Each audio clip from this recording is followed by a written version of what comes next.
Live from the Wallace Family Homestead and City National Arena, this is the VGK Insiders Show. Coming out into the circle with Eichel. Jack with it again. Stick handling, looking. The Stone. Fades in front. Score! Tomas Hertl! With Daren Millard and Ryan Wallace. Still think that they might be missing a couple of Vegas shots. In any case, Barbashev works in on the backhand. He scores! Roof job for Barbashev! Vegas ties it! On Fox Sports Las Vegas. Welcome in, Vegas Golden Knights Insider Show, Fox Sports Las Vegas. Ryan Wallace, Darren Millard, Jared Justice with you for the next 2 hours. How we doing, boys? You know that opening? Yeah. Introduces you. It says from the Wallace Family Homestead. Yes. It makes it sound like you live at City National Arena. Every time I hear it, I'm like, it says from the Wallace Family Homestead and but the City and is very like blurred in there. The and is it's it there. Makes it sound like you're living at the family homestead is at City National Arena. And I've never seen you around City here. City Arena is not a homestead. Just saying that it is a facility. If you're not aware of the situation, you would think that you're trying to pass off City National Arena as your home. And I don't think that's right. No, because the and is in there. No, it's very blurry with the and. And I've thought about this several times. You might be listening to it blurry. Why is that set up that way? And it's bugged me. And I've had enough. And I want you to quit trying to convince the people that you're living at the training facility of the Vegas Golden Knights. I think you should come out and give your address, your phone number. Yeah, I'm not doing that. And for everybody to be able to know for sure that you're not living at City National Arena. Well, I can assure you I'm not at City National Arena right now. Well, how do we know? Because the opening says that you're there. You live at City National Arena. So what am I supposed to believe right now? Not even a little bit. Huh? I don't know what to believe. I don't know who you are anymore. Yeah, no, I'm a ghost, Darren. I'm a ghost. I'm frustrated. Spooky time. I'm confused. Golden Knights fall in Game 2 of the series against the Utah Mammoth. What's that? I said you're having a hard time with this. Well, it's frustrating. Very clear in there. And it's rude to the listeners. That's how I'm going to go with that. 2-day break between games in this first round best-of-7 series. There's one game in 5 days in this series, the way things set up right now. So get used to a lot of us talking about a lot of the same subjects. We'll try to keep it fresh. We'll try to keep it on the cutting edge of things, but there's going to be some repetition over the next couple of days due to the fact that we're not in this every other day scenario. The series is tied at 1. The Vegas Golden Knights falling last night 3-2 in a game that had its moments, and then a game that kind of got bogged down for a little while, and a game that shifted in a manner that went against what we've seen from the Vegas Golden Knights. It was 2-2 going to the third period. That's go time for the VGK. Yeah. And in a rare occasion, they watch the other team take advantage of the opportunity. Yeah, I mean, it's not something that we are used to seeing over the course of this season, but the Golden Knights, rare as it might have been, were outscored and outplayed in the third period. And, I think it's interesting because, you mentioned the good. First period was tremendous for Vegas. They were all over Utah.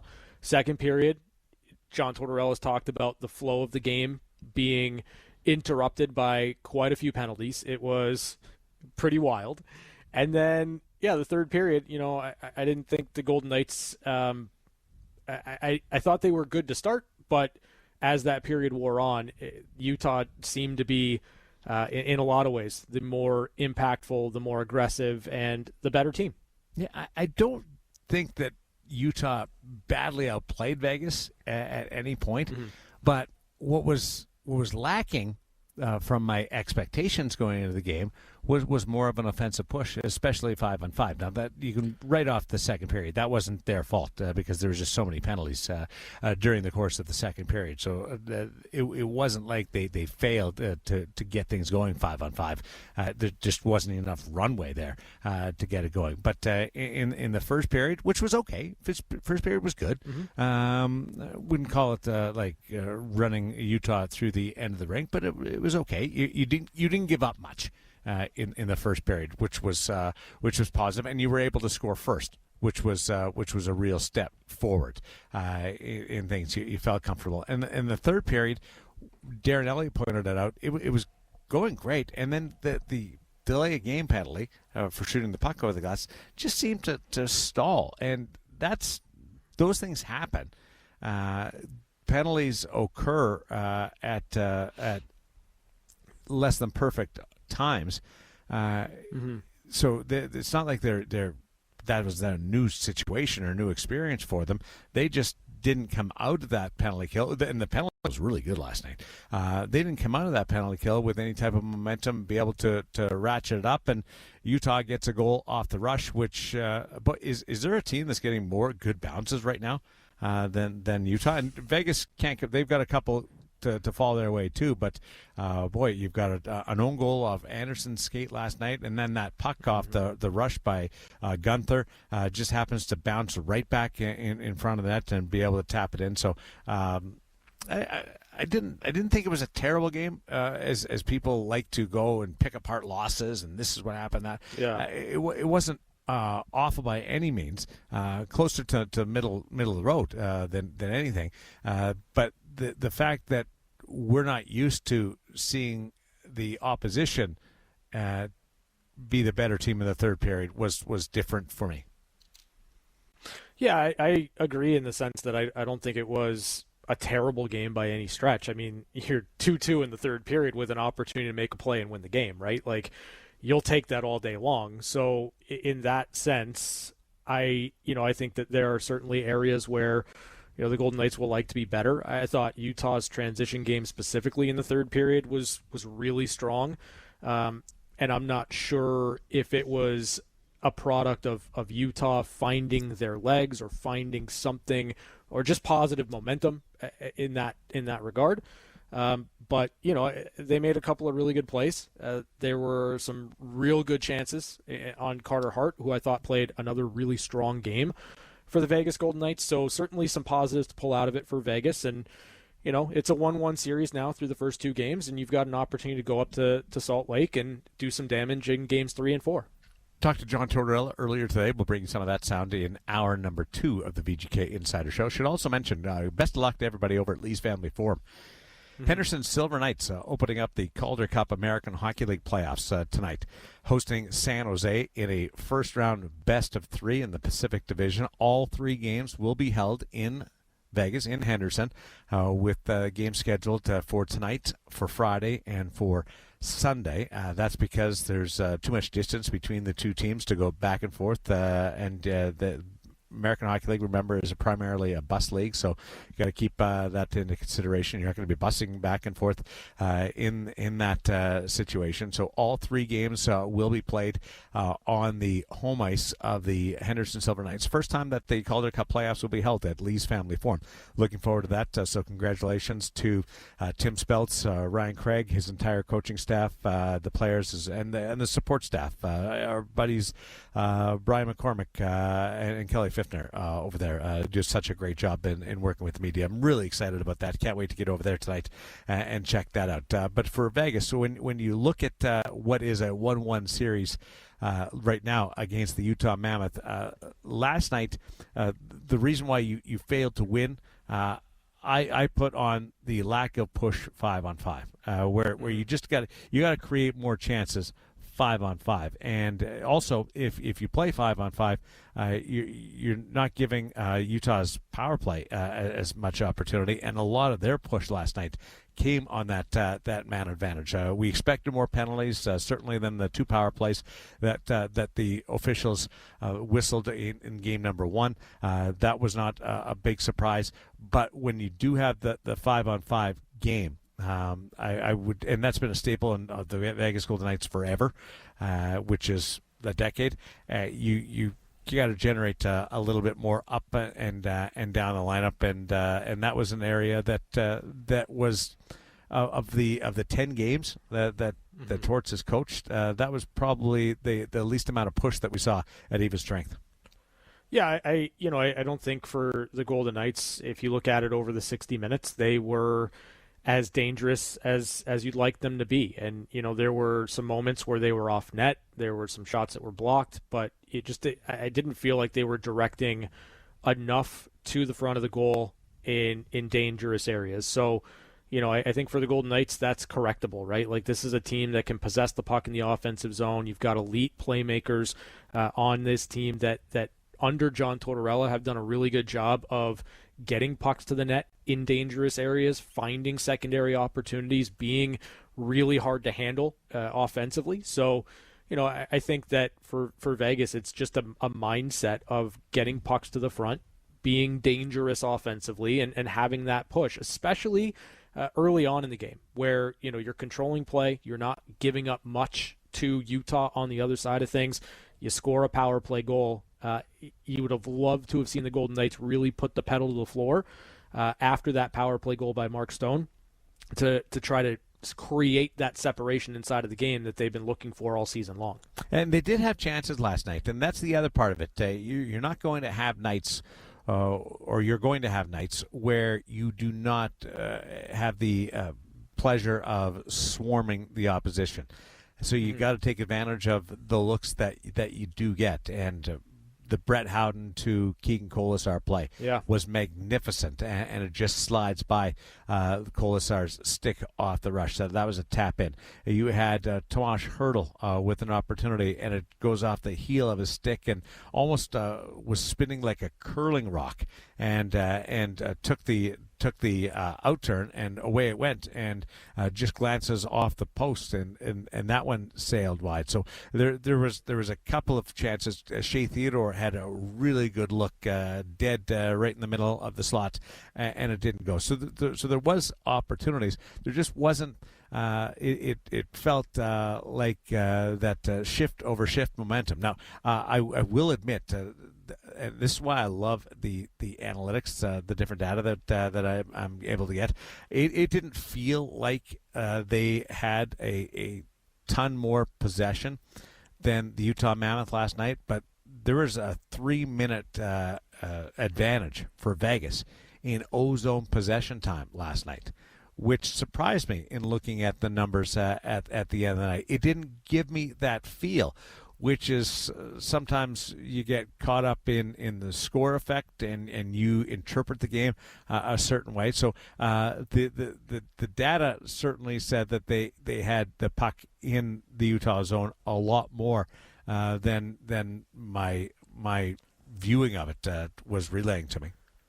Yeah, I would have thought that the Golden Knights would have led in terms of possession in the offensive zone. I thought first period anyway, it felt like Utah never really got out of their own end, outside of their power play opportunity where they got the lion's share of their shots in the first period. But the second and third was a complete flip. So that's where I didn't feel like there was the advantage, which 3 minutes is significant.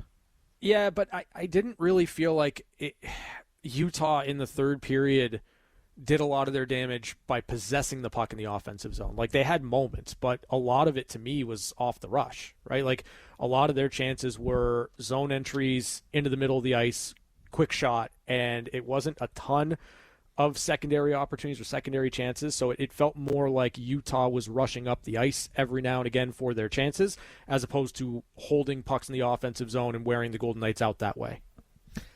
Golden Knights and the Utah Mammoth now 1-1 in this first round best of 7 series. They will resume on Friday night in Salt Lake City. and then play Game 4 on Monday. So it's one game in 5 days in this series. Going to be a little herky-jerky. It's going to be a madhouse at the Delta Center on Friday night, and we're looking forward to that celebration.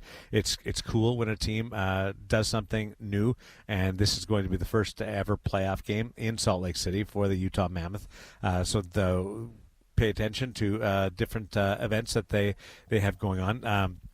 But it's also an opportunity for a veteran team to be able to use their experience to their advantage, both on Friday night and the increased energy around the series, and then dealing with this lull in the series with one game in 5 days, and that should be good for Vegas to be able to interpret that in a more veteran way. And I said going into the series, whoever loses Game 2, whatever the series is at, whether it's 2-0 or 1-1, is going to have a couple of days to reflect on things. So that's going to be an advantage for that team. So it ends up the way that the games sorted themselves out. Win by Vegas off the top, and then the Utah Mammoth responding in Game 2. This is the chance for the Golden Knights to make their adjustments, and the same will be the case following Game 3 on Friday night. For the Golden Knights, they did not practice today. Players stayed away from the facility. It was a day off. John Tortorella didn't want them, because the 2-day break, didn't want them hanging around, even coming in for meetings or anything like that. As he said to us, the group that gathered for his media availability this afternoon, he's like, if you see somebody, whether you're getting lunch or whether you're walking down the hallway, inevitably it's going to lead to a conversation about hockey right now. And I want the guys to just relax and get away from the game for 24 hours. And you cannot do that if you're in the facility and you're with your teammates or with your coaches, and you default to what you're trying to do, and that is win a Stanley Cup playoff series. Now, the coaches were in today. They were hard at work, dialed into looking at the first two games, seeing what was successful, where Utah was able to take advantage of the Vegas Golden Knights, and how to approach Game 3, in which the Utah Mammoth will have the last change and be able to dictate any matchups that they might want to pursue in Game number 3. So this is a perfectly timed 2-day break, I think, for the Vegas Golden Knights to be able to step away. Also, for the coaching staff to get a head start on things. They will have a full practice tomorrow at Sydney National Arena, and then fly over to Salt Lake City and have a morning skate, and then play at Delta Center on Friday night. So it's I wouldn't normally say 2 days between games this early in the series is great, but given that's the first time that they've met each other in the playoffs, that John Tortorella hasn't seen Utah in person at all until the start of this series, I think this is a good timing for that situation to come up in a series. Yeah, I think for Torts, it's going to be impactful, right? Because of the reasons that you just mentioned. He's going to get an extra couple of days to look at games 1 and 2, zero in on the things that he liked, zero in on the things that he wants to see improvement from his team, and get his staff, get himself, get his players ready to go. And executing a game plan for game number 3. And, I think for Utah, now they've got 2 days to sit around and think about what that first experience is going to be on their home ice in the playoffs. And there's the danger always of the emotions running hot, the emotions running high, especially for a young team on their home ice for the first time in the postseason. So, a veteran team like the Golden Knights, maybe they're able to take advantage of Utah in that moment early on in a game, if the emotions are running a little hot for this team. Golden Knights against the Utah Mammoth. Have you heard of anything going on up there? Different promotions, different things. So they've got a creative group, much in the cutout of the Vegas Golden Knights. No, I haven't, but I'm interested in the Zammoth. Right, like the Zamboni Mammoth. Oh, it's the That's party pretty bus. Cool. Yeah, it's freaking awesome.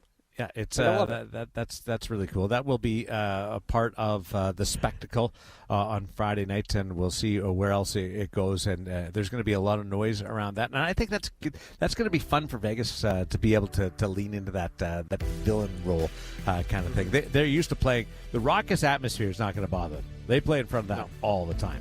We'll take a break. We'll come back with some of your comments on the text line. Get in touch with us, 702-876-1340. This is Fox Sports Las Vegas. Now, back to the VGK Insider Show.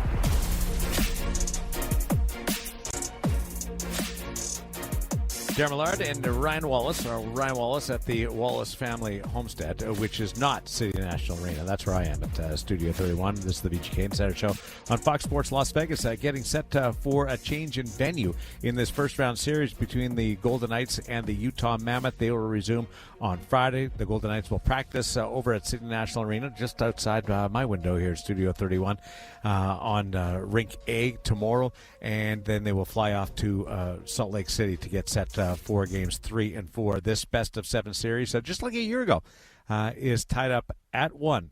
The Vegas Golden Knights were able to outlast the Minnesota Wild, but had to battle through games 2 and 3 to eventually take control of that series. Do you get any similar vibes? What's your level of feeling compared to what was the case against the Minnesota Wild one season ago, considering there in the Vegas is in the same 1-1 spot? It doesn't feel all that similar to me to the series against Minnesota, in the sense that I think the Golden Knights are in a better spot to go up to Utah, to have a strong performance, to take control of the series.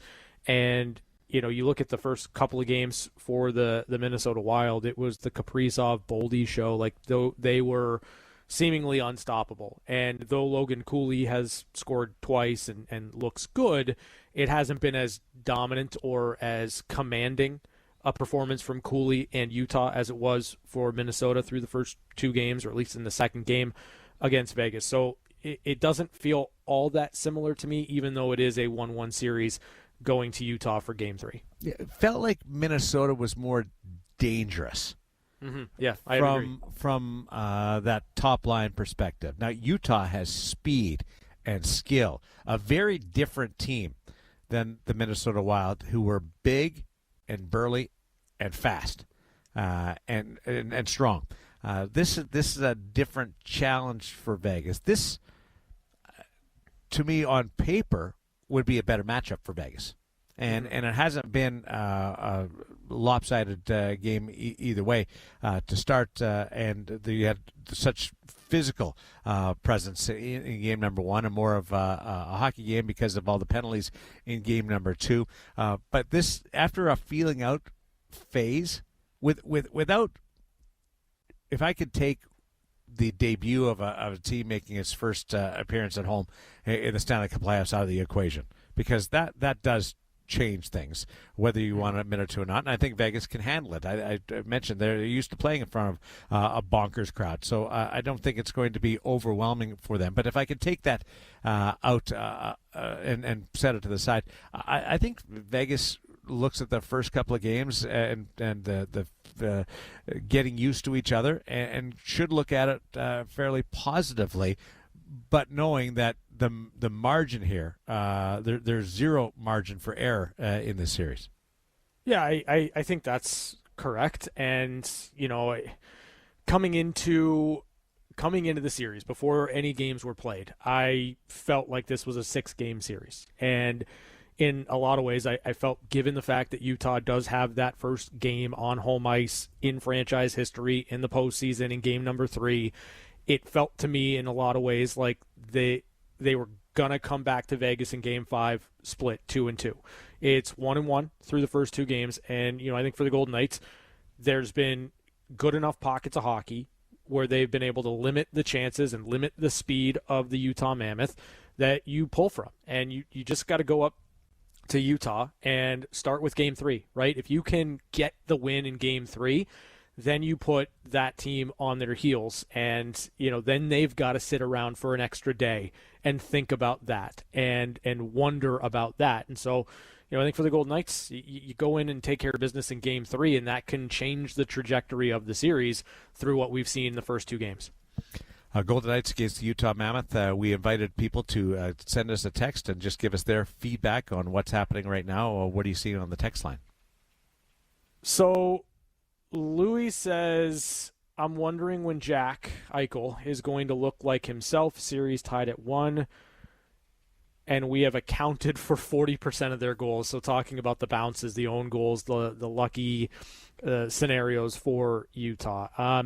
The idea. Do you have an idea on Jack? Like a thought on Jack? Because I think that there's still a lot Jack Eichel's doing that's positive. He had 2 assists last night for the Golden Knights as well, so we factored in on both of their goals. I think everyone, when it comes to Jack Eichel, is just wanting him to shoot the puck more. I think that's what it boils down to. What say you? Yeah, the shooting the puck is something that I would like to see more of, and only because he had a couple of chances off the rush where he didn't, and I would have liked to have him forced Vejmelka's hand a little bit in that situation.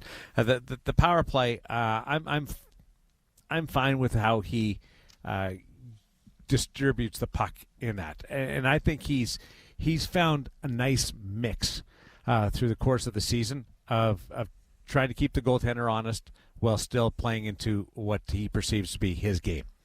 And I'm comfortable with his judgment on the power play. I'm not asking for him to go out and get 3 shots on goal in the first 3 power plays on Friday night. That's not going to happen. And the way that power play connects and functions, it almost shouldn't happen. As crazy as that sounds, if you didn't have that makeup, those other 4 players, the position the way they are, maybe you would like him to shoot a little bit more. But I don't get caught up on the power play side of it. I think he shoots enough on the power play to keep things honest. But 5-on-5, I would like to see him getting the puck to the net a little bit more frequently, and the rest of his game will follow through. Jack goes through these little stretches, and you don't got to be patient with him. I think he's got to be more patient with himself at times. He's very driven. He's very emotional. He's the perfectionist, for lack of a better term. So I think going through the first 2 games and not having that one of those moments that Stoney's had, or fourth line had, or Barb's had, even though he's involved in the Stoney and the Barb's side of it, probably rankles him a little bit. And just seeing people are aware. Before you start asking for more and more and more, there are contributions by Jack, whether it's in the PK, which was excellent last night. Power play has scored a couple of goals. There's contributions there. The Vegas Golden Knights scored last night because of Jack Eichel, and secondarily to the person that made the play and putting the puck in the net, he was the biggest contributor. Ivan Barbashev scored at the end of the second period to tie that game up at 2, and it was a masterful play by Barbashev at the blue line. Everybody in the rink thought it was offside. Yeah, everybody, and it was unless you've seen the play happen a couple of times before, and Daren Elliott and I call it the Cale Makar play. It looks offside. You are convinced that the referees missed it, that it was offside, because while Jack Eichel is still in the zone, Ivan Barbashev puts the puck across the blue line into the Utah Mammoth end. But he does the most brilliant thing, and this is hard to do. One, he protects the puck, and Jack is still exiting the zone. And as soon as Jack tags up, Barbashev touches the puck. Now, the puck was in the zone before Eichel got out of the zone. So, old school, that's offside. But because Barbie didn't touch it, it allowed the tag-up rule to come into play, and the Barbashev grabbed it. And there might have been a hesitation on the Utah side. I wouldn't have doubted it, because everything you're thinking is that's offside. And there was probably 6 people in the building that knew that was going to stand last night. on first reaction. I looked around, and everybody's like, "Oh, that's coming back." It was just an obvious offside play. Sure. But the Utah Mammoth never even thought about challenging because they knew, obviously, the rule the way it happened. But Jack was on his horse to get back and get onside there. Mm-hmm. If he doesn't bust his ass to get back and tag up, that play is offside because Barbashev couldn't wait any longer. One, his back was to him, and he was going off instinct. Okay, Jack's that fast. I should have enough time here. But also, there's a couple players right on him, trying to check him. If he doesn't, if Jack doesn't get there at the most maximum time, then the play doesn't happen, and the Golden Knights go into the third period down a goal, and so that was a huge performance and effort by Jack Eichel that doesn't show up in the highlight in the sense of putting the puck in the net, but it was an incredibly heads-up play and physical play by Jack Eichel. Yeah, for sure. I mean, there are little things you need to do in order to help your team win, and it's not always sexy. It's not always the highlight reel goal. It's not always the scenario. Now, Ivan Barbashev made the highlight reel. Like, it was tremendous play. But you don't get there. You don't get the opportunity to do it if not for Jack Eichel in that spot. All right, I'll go to James here. I'm looking forward to Tomas Hertl scoring. I think he's a dam about to burst, and once he starts scoring, he won't stop. I mean, boy, oh boy, he was right there, right? Like, it looked like that pass from Stone was going to get to Hertl. When it went in, it felt like maybe that was the one, and then there were a couple of other opportunities for Tomas Hertl right around the net as well. One on the power play that goes just wide. So, like, it does feel like, in terms of Tomas Hertl doing the things he needs to do in order to score, he's getting it done. He just needs one to fall for him now. Well, I was happy when I saw the play occur because it's at the far end from section 117. And you see Stone put it towards the net, and Hertl's the guy right there. And then there's the celebration, and I gave Darren Elliott a slap and went, Hertl. That's a big smile on both of our faces. Now, it goes off Sergachev, but I don't consider that a bad bounce against Utah because Hertl was going to put the puck in the net if Sergachev wasn't there. So people that were comparing it to some of the weird bounces they've got against Vegas, I wouldn't put them in the same category. But if anybody could have switched places and given that goal to Hertl, it would have been Mark Stone, knowing how much Hertl is looking for something positive to happen in his game and having something play off it. It wasn't a perfect game in game number one, and last night was a little bit better, but he's in one right now. And he's trying to find his way out of it with the help of everybody. And this was a conversation down the stretch during John Tortorella's 8 games with the Vegas Golden Knights. Is how do you deal with a veteran player who's having a difficult stretch of a season, and there's different ways that the assistant coaches and the head coach will handle it. Some are conversations, some you just leave him alone. But he didn't play 13 minutes last night. Played just under that. Some of that is due to a lot of the like the 4-on-4 and the penalty killing time. Yep. He's a guy that will, because of how they deploy things, can get lost if you're killing a lot of penalties. But when we look at what he did with his 13 minutes of ice time, he had 7 shot attempts. That's right up there with the highest on the team. Shea Theodore had 8. Braden McNabb had 6. But so 7 shot attempts by Tomas Hertl shows that he's in and around the puck, in and around the net. Also had 5 hits to tie Keegan Colasar for the being the most physical player on the ice. So you can see some things building, and I'm right with the texter that there's a dam waiting to break. I said the same thing on our broadcast last night, talking to the guys promoting the post game show in the under 6 minute timeout. That if there's going to be somebody that I was focused on tying that game, it was Hurdle, based on some of these numbers that I just mentioned, him being in and around the game. So it was a little bit of the circumstances and the penalty trouble that caused his ice time to be a little bit lower, but I was still encouraged by the fact that he was involved.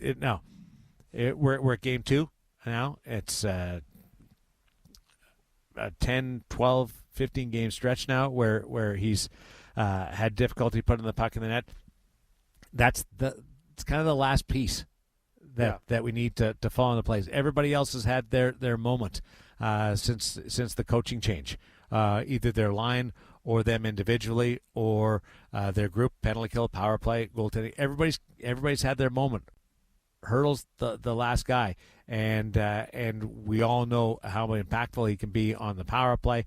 And if I will say this, if Utah continues to play and kill penalties in the diamond formation the way they are, which is one player defending in front of the net, one player up top towards the blue line, and two players out in the flanks, hence a diamond, instead of a box, which is just flipped, and you got one guy on one side of the net, one guy on the other side of the net, one guy on top of the zone, and one guy taking the other point. That's the more traditional play. If Utah continues to deploy the mammoth, or the diamond, if they hold on to that, it's a very little used penalty kill formation anymore. One of the reasons why is it really can leave you exposed in the bumper position, because the player one of those players has to go out to the flank, and you're not getting any help there. So you're out there, and the net front presence has to have his eye on two people, and there's that one spot open. Or the down low play, the Mark Stone position, is really open to be effective. And we've seen that a couple of times now with Mark Stone on the power play. And that player who's in front of the net has to make a choice. Do I take away Mark Stone's space at the side of the net, which again leaves the bumper spot open, or potentially the more so than the box, the diamond could leave Pavel Dorofeev exposed and dangerous against you. With Mark Stone's hockey IQ, give him game 3, game 4. I think that there's the potential to have an outstanding game with the power play of the Vegas Golden Knights, facing that diamond formation. Darren Elliott, Alec Martinez, both we all looked at each other in the first game, and they both said diamond. Like, wow, it's not used very often. And I think one of the reasons why is because that down low and the bumper spot are so effective in modern day power plays that it challenges that formation. I want to slide in one more text here from Edwin. Carter Hart was on point, expecting more of the same. Yeah, I mean, no real argument for me. I thought Carter was very good in game number 2. He's been very good through the first 2 games here in the playoffs. And, you leave the games, at least for me, out of the first couple, where, early on in game number 1, he has a nice save on Dylan Guenther that I think was really important, really big for the Golden Knights. A couple of really impactful saves from Carter Hart yesterday as well, and certainly gave his team an opportunity, a chance to kind of build into the game and get a win. And it didn't happen that way. Makes the initial save on Dylan Guenther on the game winner, makes another save on Dylan Guenther, and it's just Logan Cooley finding that third opportunity. But the fact of the matter is, I think Carter's been really, really good for the Golden Knights. I didn't see the final numbers on shot opportunities, whether it's mid-level, long-range, or slot shot, high danger, or tips and deflections. But he made 4 or 5 deflection saves, or saves off tips, redirections last night. And what impressed me was he made a move on those pucks. The puck would hit him, and he was in the process of making the move, which told me he was tracking the puck really, really well. Very impressive goaltending performance by the Vegas Golden Knights netminder through 2 games in a 1-1 series. We'll come back. We'll give away some tickets to see some boxing when we continue in the VGK Insider Show and set up hour number 2 on Fox Sports Las Vegas. You're listening to the VGK Insider Show. Got some things to give away. Let's start with some boxing. Yeah, if you want to see Benavidez versus Zurdo at T-Mobile Arena on May 2nd, be caller number 3, 702-876-1340. Caller number 3, you're a winner. Vegas Golden Knights taking on the Utah Mammoth on Friday night. We've got a couple of shows coming your way before we get into that one at Delta Center, and that's a changed Delta Center. Have you watched the game up there yet? I have not been up to Delta Center, no. Yeah, you got to get up there and check it out. I'm excited about what's going to come out of this series from a rivalry perspective. It should be a lot of fun. The saltiness from the fans, certainly the energy and the vigor from the players on the ice, and being able to lean into it a little bit. This is why you hope that geographic matchups can mean something. Now they're in different divisions. It's a little bit fluky that it even happens, but I'm hoping that we're able to take advantage of it from both organizations. Yeah, for sure. I mean, you liked it because there was a little bit of push in the Golden Knights and the Arizona Coyotes, but Arizona was just never good enough to have that playoff matchup, that playoff intensity, that playoff rivalry. Now that you've got Vegas, Utah, and it's close proximity, though they're not in the same division, because of the wild card, I wouldn't be surprised if we get something like this year over year, or maybe 2 series in the span of 3 years, something like that. So if that's the case and this can build, then I think it's a positive thing for the Vegas Golden Knights. I think it's positive for the Utah Mammoth to kind of dig into a rivalry with one of the most successful franchises over the last 9 years in the National Hockey League. Yeah, 9 years for the Vegas Golden Knights, and they've gone from the new kids, the darlings, the overachievers in the expansion year into perennial contenders, and then being the role model for 2 other franchises. Seattle coming in as an expansion team, and Utah being granted a new franchise. And so this is the second time now where Vegas is the more experienced group, the role model, the standard for which this fresh arrival of the National Hockey League is looking at. Yeah, I mean, that's the reality of the situation, and it's been tough for Seattle to live up to the expectations that Vegas effectively set for them by being so successful, by winning a Stanley Cup in their first 6 years, by being the model expansion franchise. Now, Utah, it's a little bit of a different scenario, different circumstance, but they still want to be where the Golden Knights are. And so when you've got those 2 teams chasing after you and trying to model that success, it means a little bit more when you're playing them in the postseason. Well, think about it. We all have the memories of the first time Vegas made the playoffs. That first playoff game, that first playoff goal, that first playoff win.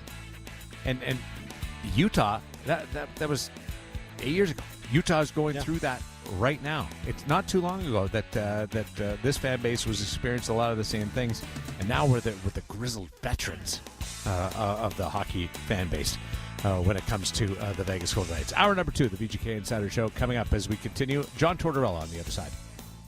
Live from the Wallace Family Homestead and City National Arena, this is the VGK Insiders Show. Stone para Jack Eichel, círculo derecho. Eichel busca el espacio. Stone ahí frente a la red. ¡Gol!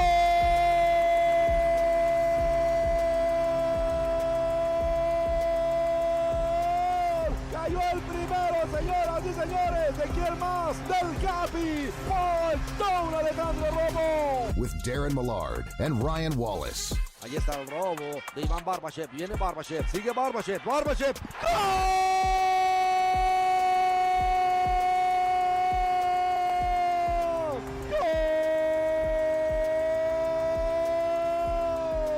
Iván Barbashev. Pasiva Drew. Alejandro Romo. ¡Qué jugada se mandó! On Fox Sports Las Vegas. Jesus Lopez with the call. I have an idea. We have TV through the first round on Scripps Sports, and then we hand it off to the national rights holders for rounds 2, 3, and the Stanley Cup Final.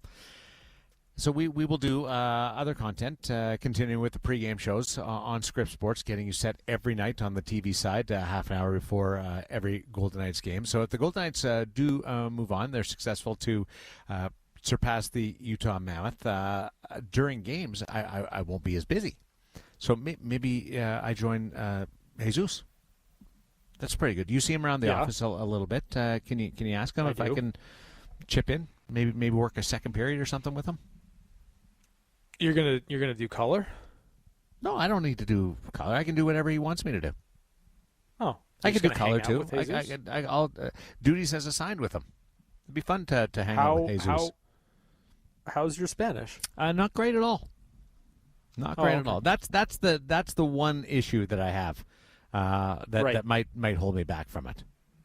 But still, to be able to hang out with Jesus would be a really cool thing. I mean, for me. I'll ask him. Yeah, I don't have a problem asking him. just say, hey, but Mallard stops by. I'm unclear on your I'm unclear on your intentions. Are you just trying to hang out with Jesus, or are you trying to work with Jesus while he's doing a game? Well, both one and the same.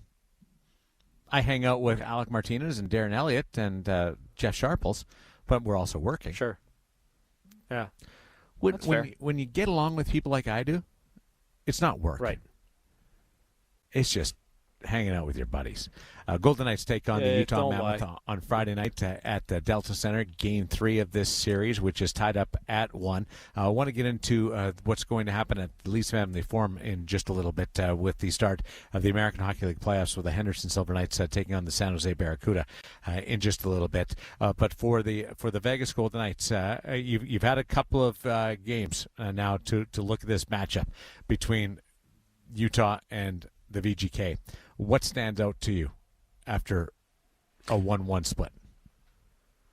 Well, I think what stands out to me is that this is going to be a pretty tight series, or at least it's shaping up to be a pretty tight series. I think for the Golden Knights, they have had some really good pockets inside of the game where they have limited or neutralized some of the offensive skill from Utah. And, I think on the other side of the ledger, Utah's pretty buttoned up in their own zone. They've not really conceded too much in front of the goal. And so, I think kudos to them. The other thing that I'm going to pull out of this, and, I don't think a lot of Golden Knights fans are going to be too happy about it. Logan Cooley's fun. That is a gamer. That is a player that is a gamer. And I know he's young, and I know he's got a lot of learning to do, and he's going to grow into an even better player. But it seems like when the temperature goes up, and through some of his own doing as well, he seems to thrive on that. So Logan Cooley's been impressive through 2 games. Ivan Barbashev's been tremendous for the Golden Knights, built for the playoffs. But I think the key thing for me is that, we talked about it coming into the series. This was not going to be an easy series by any stretch, even though the Golden Knights are the first place team in the Pacific Division and the Utah Mammoth are a wild card team. This is two teams that have really strong ability to put the puck in the back of the net. They defend at a high clip. It is an even series through and through the first 2 games. Did you hear what Logan Cooley said before Game 1? No. What did he say? That we know the weaknesses of Carter Hart. We're aware. So paraphrasing, we know where to beat him. We know where we can take advantage of it. Didn't get a lot of play. I was surprised that it didn't get picked up more across the board. Now, it wasn't said in an inflammatory tone. It certainly looked more brash in text. But I thought it would have garnered more attention than some of that bulletin board stuff. And I think he was actually speaking factually in the sense of each team gets a scouting report on the two goaltenders that they're going to face in a series, a complete breakdown. So there's what he's looking at. He believes to be the advantage for the Utah Mavs. But the Vegas Golden Knights have the exact same report on Karl Vejmelka and Vanacek. So it sounds worse than it is, but I was still surprised that it didn't get more jam. Yeah, I mean, I think maybe as the series wears on, if that's an avenue or an angle that you want to go down. But, I think in the sense that players are getting that information, right? Like there's a whole situation where you're trying to get a game plan put in place, and it's not just in terms of how you want to play as a team, but it's tendencies of shooters. Like I would imagine that Carter Hart and all goaltenders are getting information on where guys like to put the puck, where they tend to go more often than not. Like it is a data-driven league in that sense, and part of what I think makes John Tortorella so interesting is that he is looking for ways to limit information overload. But I think for Logan Cooley, it probably gets more play if he doesn't have 2 goals in the series, right? Like if Logan Cooley is held off the score sheet, if he doesn't have production through the first 2 games, maybe that's a quote that gets dug up and you dig into it a little bit more. But the fact that he's got 2 on the board and he scored the first goal for the Utah Mammoth in their playoff franchise history and the first game-winning goal, I think that you kind of let that quote sit and not dive too deeply into it. Saw John Tortorella have a little more patience with his or staying patience with his lines last night in not moving them around. Yeah, and I think that to a certain degree that's probably a good thing for the Golden Knights, because in a lot of ways I think you're hoping for something to just kind of stick, right? You're hoping for the line combinations to win you those shifts, to be dangerous offensively, and you can go to different looks, you can go to different combinations, you can do that. Well, there's really 3 combinations. Sure, 100%. The third and the fourth line are pretty consistent. Right. They don't move around at all. And then you've got the first and the second line. You can switch the centers, which gives you 2 different looks. Marner and Eichel, or you can load up and go with Eichel, Stone, and Marner. Yeah, and I favor the balance more than I do loading up Marner, Eichel, and Stone together. Do you have a preference on Marner with Stone and Barbashev, or Eichel with Stone and Barbashev? At this point, I'd love to see a game, or I'd love to see more of Marner with Barbashev, and Why? I think there's something to be said for Howden's speed alongside Jack Eichel, and there's familiarity with Brett Howden and and Mark Stone, and I just think that that's something that could certainly move the needle to a certain degree. But I want to see Barbashev with Marner a little bit more, because I just think that there's a complement there in terms of how they play. Barbashev goes hard to the front of the net. Mitch Marner can drive plays to that area, and because of where Barbashev is right now in terms of his overall game, I think you put that together with Mitch Marner and Pavel Dorofeev, and it gives you a real good opportunity to get that line and that trio of players going 5-on-5. Backhand Barbie. He's got one of the great ones coming off the other side of his stick. Really cool goal last night. Wonderful performance, and it was cool to see the crowd react to what was one of those dangle moments where a player just takes it and goes the distance and finishes off the play. It was an off day today for the Vegas Golden Knights. Nobody in the ice. I think unless you were getting treatment, you probably weren't in and around the facility. So it was a day to relax the mind. But the coaching staff were in attendance at City National Arena, and John Tortorella met with the media earlier today. Get not just 1 2-day break, but 2 days break in the first 4 games of a series. How can you use that to your advantage? Yeah, we have to look at some things after last night's game. It's really weird having 2 days. So I think it's good to get the guys out of the building for a day, and then we'll bring them back in and go back to work. Is it still just about your team, even after Yes. 2 games? Yes. Yeah. You feel like you've been getting enough offense, especially in and around the goal? Oh, I think we need to get a lot of things all over the place. Yeah, that's what today's about with the coaches. We're looking at the tape and have some good minutes, have some bad minutes, just always trying to get better. Is there something you can do to get Pavel going a little bit more? Hasn't been a lot at 5-on-5 for him, especially recently. Yeah, it's not. We're not just looking at one guy. We're looking at the whole team. When you play a series, there's ebbs and flows in a series. You feel good about things at certain times, and other things you need to work on. So it's not just one particular person. It's just our team concept, trying to be more consistent with our team concept. How difficult is it to coach in a period like the second period last night when, for both teams, it was just all penalties? It was constant. Yeah, penalties 4-on-4.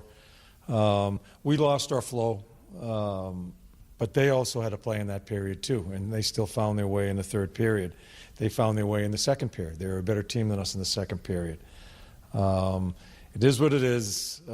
We have no excuses. We have some things we need to improve on after game 2, and that's what we'll work on today as coaches, and then meet with the team tomorrow about it. So safe to say, though, you'd rather see more 5-on-5 player. You think you'd be more comfortable 5-on-5 with your team? Yeah, I think both coaches would probably feel that way, and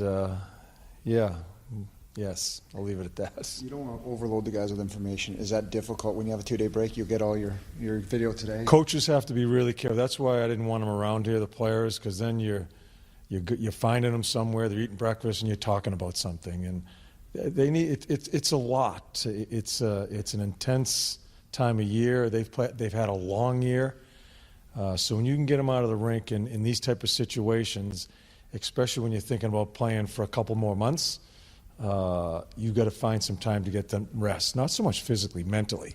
They'll be fresher tomorrow for it.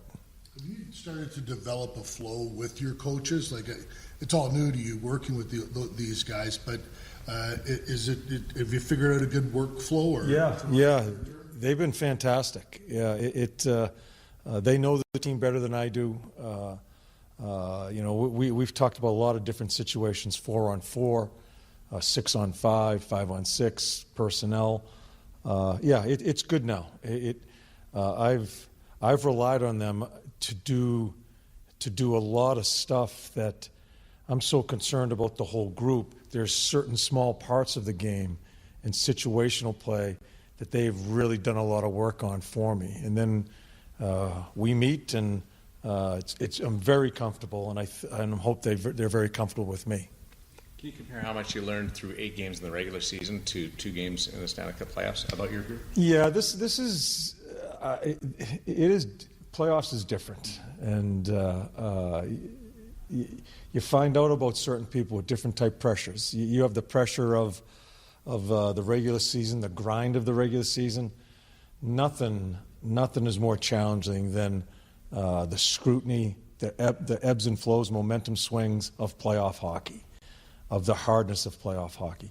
You find out about people more in this stuff. This is the real stuff. And there's going to be certain judgments you've made on people in the regular season that may change a little bit when the real stuff happens. So I'm watching that, and I do see some differences already in some players, good and bad. Those are the things I have to coach. You said you want your players to shut their brains off and not be always thinking about it. Are you able to do that? No, coaches aren't supposed to. Quite honestly, our job, we don't do the hardest thing. We don't play. We don't put that damn uniform on every day. It's our job to get rid of the obstacles and try to give them a plan that's simple and that they feel comfortable with, so they can just go play. So we're not supposed to be taking a break right now. Our job is to prepare, and then they do the real stuff on the ice. You said that first period was maybe the best one you've had since you've been here. Yeah, after I watched the tape, I'm not so sure. Yeah, it's funny what happens when sometimes as a coach, like I walked in here this morning, haven't slept. I walked in, and when you turn the tape on, you hope that it's better than, and I thought the first period was good. It went the other way with me this morning. It kind of blew up my morning a little bit when I started it, and I said, man, it wasn't as good as I thought it was. So, yeah, we got some work to do, and it's going to be like that all through the games here. As each game goes by, you feel good about stuff, and other stuff you just say, man, we gotta fix that. So that's our job. Was the third as bad as you thought it was last night? I really liked the beginning of the third period for us. Then I thought we lost ourselves. I thought we lost some spacing in our game. We gave them a lot of room to play. Good players. They got some good players, and give them some credit. Yeah, so there's, like I said, there are certain days you feel better after you watch the tape. Not today. John Tortorella speaking earlier today. The coaches the players took the day between this gap in the schedule to just recharge. They'll have a full practice tomorrow at City National Arena, and then fly off to Salt Lake City in preparation for the game on Friday night, morning skate at Delta Center, and all the excitement that will go with that. Interesting, though, that after watching it back, he wasn't as positive about the first period, or didn't appreciate the first period as much as he did at first glance last night. Yeah, I'm interested I would be interested to know what, in terms of the first period, it was that caused the hang-ups outside of maybe just not being as dangerous offensively, right? Like we talked about that earlier on in the program, where I think for the Golden Knights, 5-on-5 offensively, not driving, not as aggressive as they were down the stretch in the regular season. And maybe that's an area where you get some zone time, you get the edge in shots, you don't give up very much, but you're looking to threaten a bit more offensively when you have a team in Utah on the ropes and kind of hanging on for dear life in the opening 20. The series did settle in last night. It wasn't as frantic as the first period. No, it wasn't. I mean, it was interesting, right? The Golden Knights had 18 hits through the first period in the game, and then 15 the rest of the way. So, to a certain degree, you expected that would be the case. You expected that at some point, that physicality, or the overt physicality, would slow down to a certain degree, where you're not looking to finish every single check, but you are taking advantage of the checks that are there in front of you.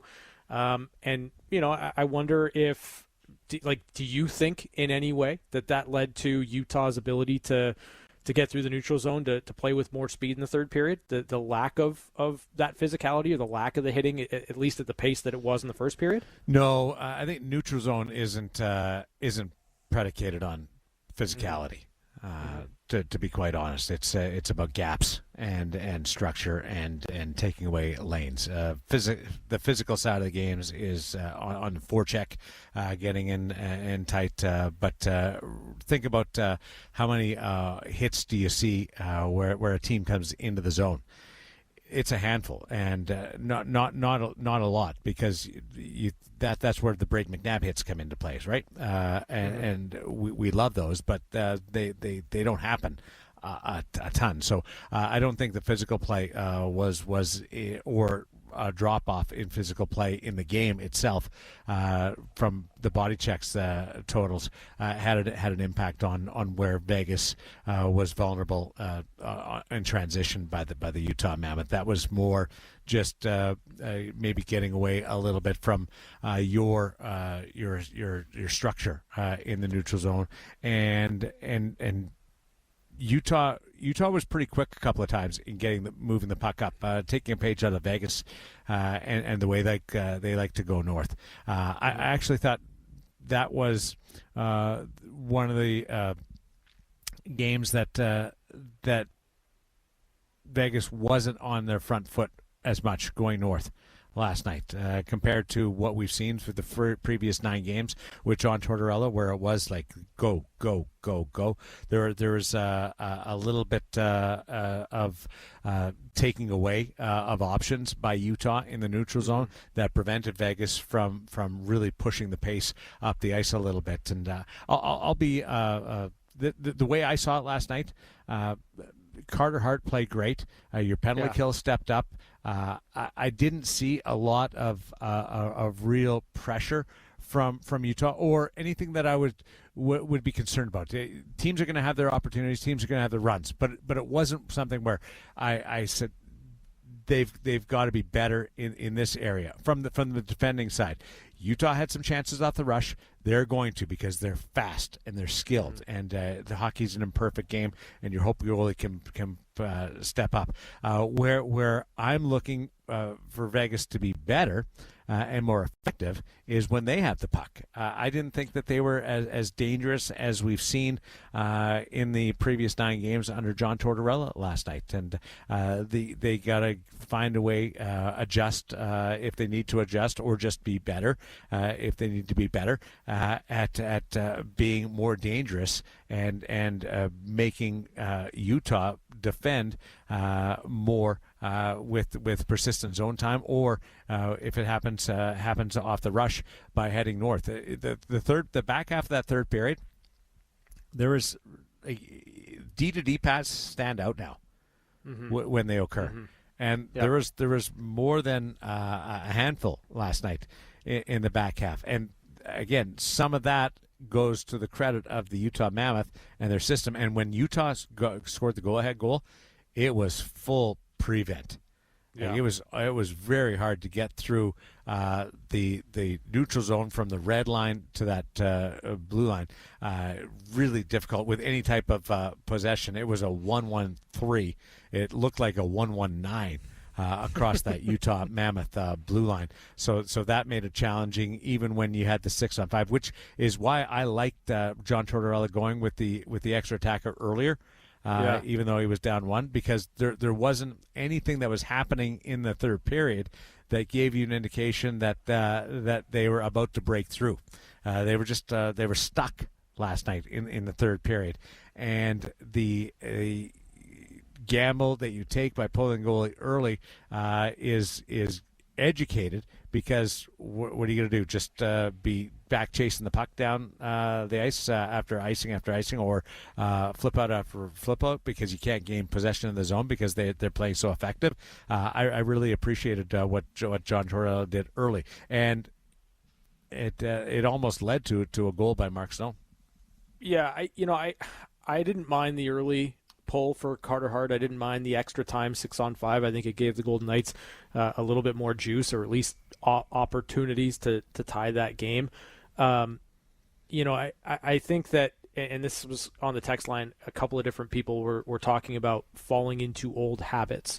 I don't know that I necessarily agree with the fact that it was by choice, right? Like you mentioned, Utah did a lot to take away options for the Golden Knights, not allowing them to just be north on their front foot, all of those things. What, I don't want to say adjustment, but like what are you looking for from Vegas to be more dangerous in the offensive zone? Because to your point about the data earlier, like they had 3 more minutes of offensive zone possession time. Like that isn't insignificant. What do you want this team to do with that zone time to be more dangerous? Urgency, just to have more urgency, and try to be. That goes to some of what I said that impressed me about game number 1 is this is a patient group. This is a veteran group. There's not a lot that they haven't dealt with that gets them panicky or gets them on edge. But what I loved about the game number 1 was the urgency, physically and with the puck and getting it to the net, and they were able to break through on that. I would like to see just a little bit of puck to the net mentality and hope for some chaos. Like, how many goofy goals do you see in the Stanley Cup playoffs? It's every night, in every game that you have it, and go on. We could go around each series, and I could give you an example. And in our series, there's been goals on both sides and that have come directly from the puck being in the blue paint. So you get a little bit of that mentality. It's a really skilled group, a group that can set up in the ozone. But I'd like to just see a little bit more of that. We'll pursue it a little bit more as we continue. We'll take a break and we'll continue on the VGK Insider Show on Fox Sports Las Vegas. I want to tell you about what's happening over at Lee's Family Forum and also bring you up to date with the early games in the Stanley Cup playoffs tonight. We'll be back with more on Fox Sports Las Vegas. Carlson left corner. Centered. One-timer score! It's time for One-Timers. A quick look at news and notes from around the National Hockey League. Brought to you by Paul Pata Law. It's not about the injury. It's about the recovery. Oh, I think we should get into the word of the day before we uncover news and notes from around the National Hockey League. Okay, you feeling magical? I'm still not over the fact that you referred to Jared and I yesterday as losers. Yeah, don't do that. That was rude. Rita called in the postgame. She laid into me. Good. And I pushed back. I love my Rita. I wasn't afraid. I said jinxes aren't real. You should not be a real afraid thing. of Rita. Yeah. Well, okay. Are you feeling mythical? Yes. Sure. Yeah? Okay. Would you feel better if the word of the day today was something I want whimsical? something more positive. Yeah, like whimsical, right? Yeah, sure. Okay. You like the ocean? Yeah, I spend my summers on the ocean. Okay, all right. So, you ever seen a mermaid? Nope, but I keep my eye out all the time. See the odd porpoise? And porpoise is not a mermaid. Nope. But that's as close as I've come to. We actually had some porpoise come up on shore, and we weren't there that day. And we were down having a cold beer at my buddy Doug McLean's shack down the road, and some people had to go out and help the porpoise get back in the water. We're bitter to this day that we missed out on that, being able to help nature. Oh, okay, that's a sharp turn from where I was trying to go, which is fine. You're making this long journey. It's not uncommon for us to get off track when it's such a long road. I understand. I'm not used to talking this much. The word of the day is mermaids. Mermaids. The plural mermaids. Text mermaids. MERMAIDS to 702-876-1340. And you could hit the $2,026 jackpot thanks to Lotus Broadcasting, Paul Pata Law, and Fox Sports Las Vegas. Again, it's mermaids, not mermaid, and not porpoise. It's mermaids. Mm-hmm. Text mermaids to 702-876-1340. See what kind of different versions of that we get in on the text line. You will know if you've done it correctly when you get a response back that says you are entered in the contest. If you just say, hey, they've received your message, it's not working. You've done something wrong. Andy, it isn't mermaid. It's not a singular mermaid. It is mermaids. Put the S on the end. Final game one of the night in the American Hockey League will feature San Jose against Henderson over at Lee's Family Forum. Really looking forward to this. Heading over to Henderson right after the show to take part in the celebration of the Silver Knights' first home playoff game at Lee's Family Forum since they moved in that sparkling building. The Henderson Silver Knights finished the regular season with a 7-game home winning streak, including a pair of wins over tonight's opponent in this best-of-3 series, the San Jose Barracuda. Henderson had the best record in the American Hockey League after the All-Star break, 21-4-1-3. So that's pretty impressive. 21-4-4, basically, to go from 8th place all the way up to 3rd in the division. They averaged just shy of 5 goals per game during that stretch. And these are the names that you got to keep in mind. Trevor Connolly, going right now. Played in the American Hockey League as a 19-year-old this year. First-round pick of the Vegas Golden Knights.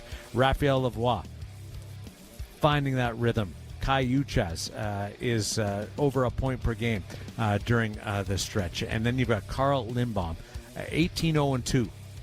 in his 20 appearances since the All-Star break. He's not lost a game in regulation since January 18th, and so a whole bunch to love. As somebody said to me today, the Henderson Silver Knights are where they should be.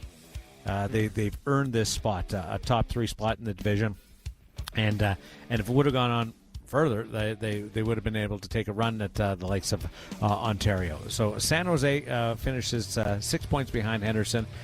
So that's the gap between this 3 versus 6 matchup.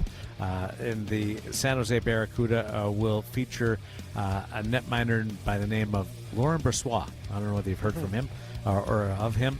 He is the goaltender of record for the San Jose Barracuda, also known as the Stanley Cup champion with the Vegas Golden Knights in 2023. So a little familiarity on the other side. Looking forward to it. 7 o'clock start over at Lee's Family Forum. Free parking. You got the locals menu. All kinds of really cool happenings. I would love to see the building jam tonight.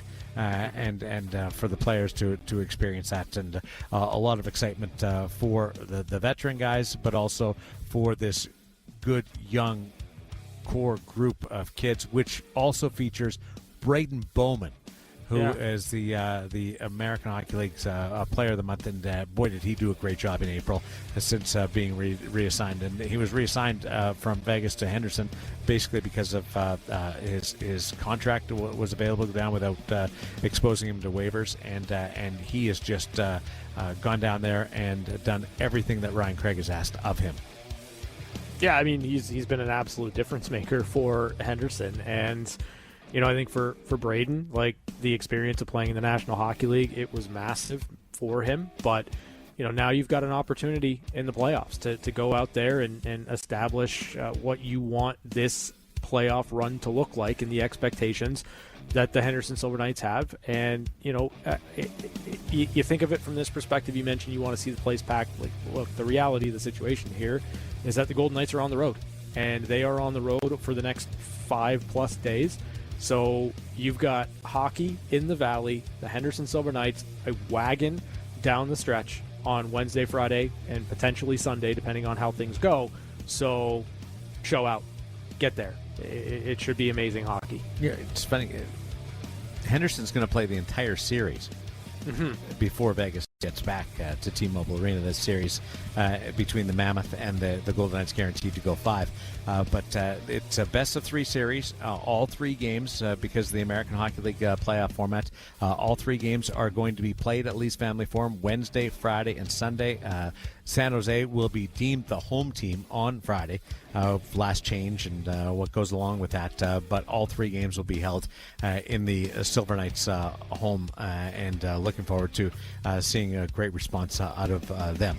That is on 12:30 the game tonight with Brian McCormick and Darren Elliott stepping in to the broadcast on the radio side tonight. And you can watch it on Flow Sports as well. Action underway in the National Hockey League. Philadelphia Flyers, first home playoff game in 8 years, and they are challenging the Pittsburgh Penguins and aiming for a 3-0 series lead after winning both games in the Steel City. Philadelphia trailed early, Evgeny Malkin scoring on a power play goal, but the Philadelphia Flyers man advantage came back with a goal of its own. Trevor Zegras scoring, Porter Martone with another assist, and again, that's where I think that he's going to really make the difference for the Philadelphia Flyers, is helping what was a stagnant power play during the regular season. 32nd, I don't know how it ended up, but they didn't get anything out of the power play during the year, which is impressive. They made the playoffs, but they got a power play goal to tie it, and then Rasmus Ristolainen has just put them ahead. So the Philadelphia Flyers, up 2-0 in this series, have a 2-1 lead in Game 3 tonight in the middle of the second period. Okay. I know it's just Game 3. I know it's not over yet. But what are the chances for Pittsburgh in this series in your eyes? Based on how the first 2 games they win went. tonight. I don't think there's an issue until I see the result tonight out of the Pittsburgh Penguins. It's funny, the weakness of the Penguins, you would have thought would have been goaltending, based on all the conversations. That was the one area. Could they be better with She Loves or with Stuart Skinner? Skinner's gone again tonight as well.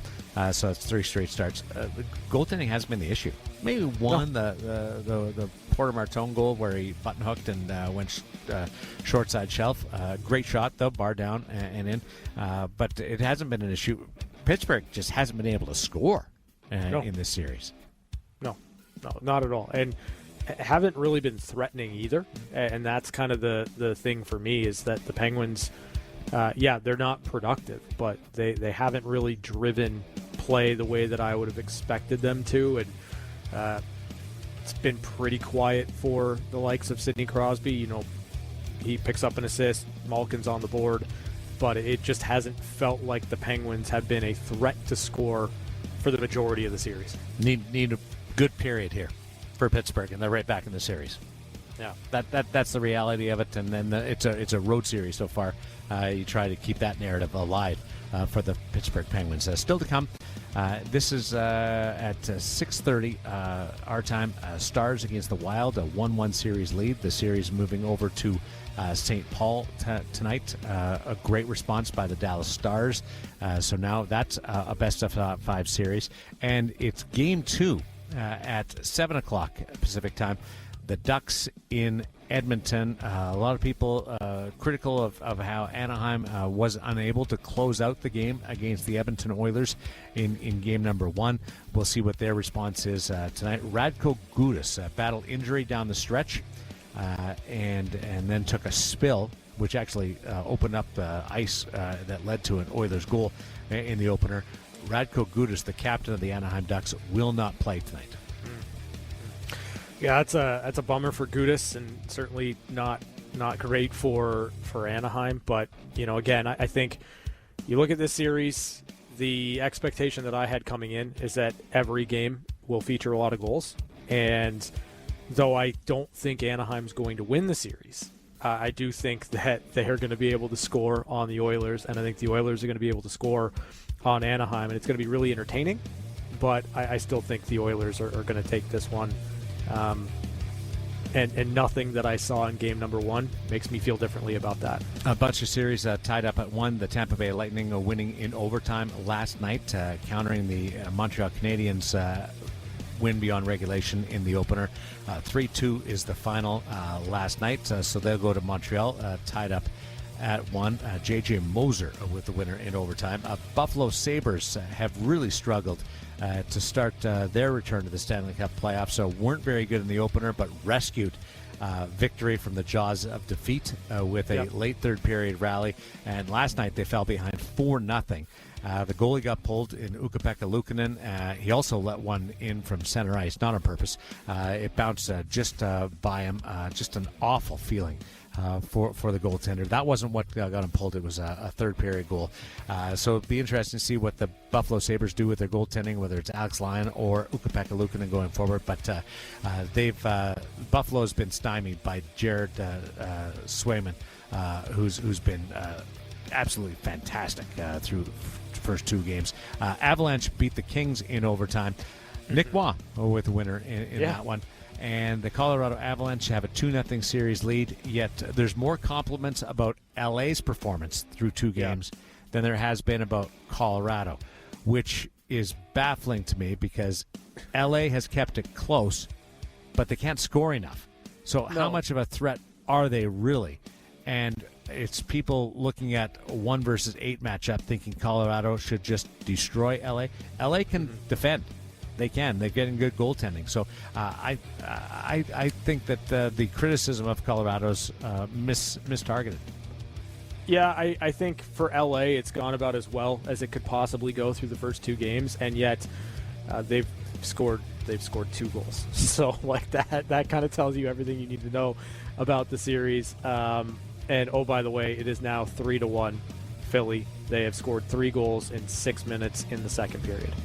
Yeah. So we'll see whether there's a goaltender change. That's the challenge for the Stanley Cup playoffs is how do you handle a really positive regular season, a surprising regular season, successful regular season, and then follow it up by asking more from your players. The Pittsburgh Penguins, Philadelphia Flyers are very similar. Had surprising regular seasons. I didn't have either one of them in the Stanley Cup playoffs at the start of the year. They overcame that, but then you've got that second gear, and Philadelphia played their way in down the stretch a little bit more than the Pittsburgh Penguins, who had a slightly more comfortable lead. And don't underestimate the impact here of Rick Tocchet, who was an assistant coach, won a couple of Stanley Cups with the Pittsburgh Penguins and that core group. Nobody knows Sidney Crosby's game more than Rick Tocchet. Mm-hmm. And can he game plan? Is that part of it? I just wouldn't. I wouldn't discount that at all. Yeah, I don't disagree. I just, again, Tocchet's a great coach.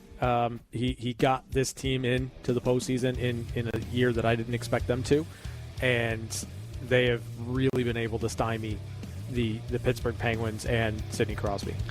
Come back with more. Wrap things up on Fox Sports Las Vegas. Stay with us. I'm on fire over here, lads. Come on, I need some back and forth. Come on, what do you got for me? What do you got for me? Now make it quick. Make it funny. We're down to the wire. It's the last minute of play. Chance to head over to Lee's Family Forum and catch the opening game of this best-of-3 series between the Henderson Silver Knights and the San Jose Barracuda. The great season now has an opportunity to give this core group of prospects that the Golden Knights have developed an opportunity to play in the professional hockey playoffs. The Calder Cup, the American Hockey League, is a very tough league. To be exposed to a playoff situation is a great developmental tool. Yeah, absolutely. I mean, we heard it from John Tortorella in talking about and assessing the first two games of the Stanley Cup playoffs versus what he learned, what he gleaned about this team and the Vegas Golden Knights in the final 8 games of the regular season.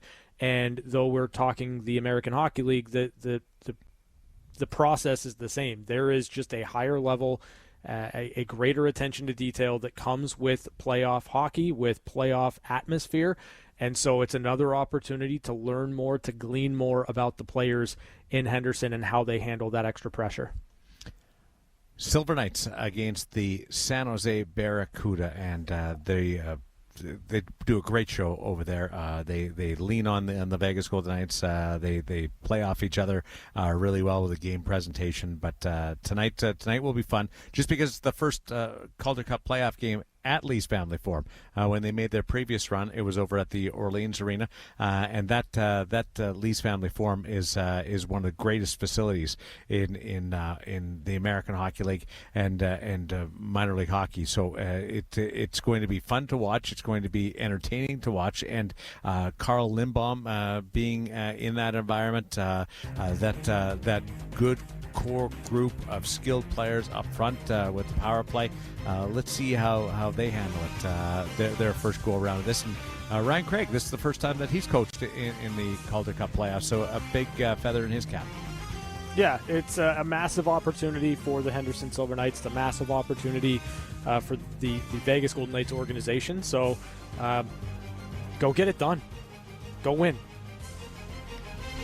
Heading over there right now. Love for people to do the same thing. Let's fill the building. Let's make a lot of fun. We'll be back tomorrow on the Vegas Golden Knights Insider Show. Tee up Game 3, the switch in venue that's coming up Friday on Fox Sports Las Vegas between Utah and the VGK. We'll talk to you then on Fox Sports Las Vegas.